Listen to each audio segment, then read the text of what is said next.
శరన్నవరాత్రుల్లో 6వ రోజు అమ్మవారు కమలాలను 2 చేతులతో ధరించి అభయ వరదహస్తముద్రలను ప్రదర్శిస్తూ గజరాజు సేవిస్తూ ఉండగా శ్రీ మహాలక్ష్మి రూపంలో దర్శనమిస్తుంది.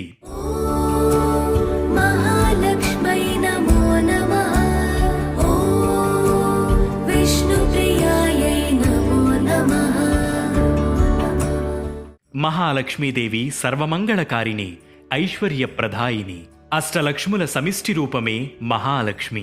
ఈమె క్షీరాబ్ది పుత్రిక. డోలాసురుడనే రాక్షసుణ్ణి సంహరించిన దేవత మహాలక్ష్మి. శక్తిత్రయంలో ఈమె మధ్యశక్తి.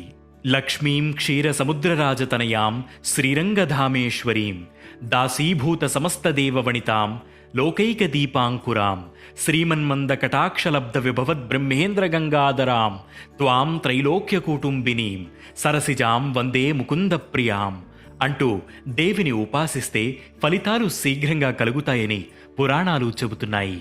కాబట్టి శరన్నవరాత్రుల్లో మహాలక్ష్మీదేవిని పూజిస్తే సర్వమంగళ మాంగళ్యాలు కలుగుతాయి.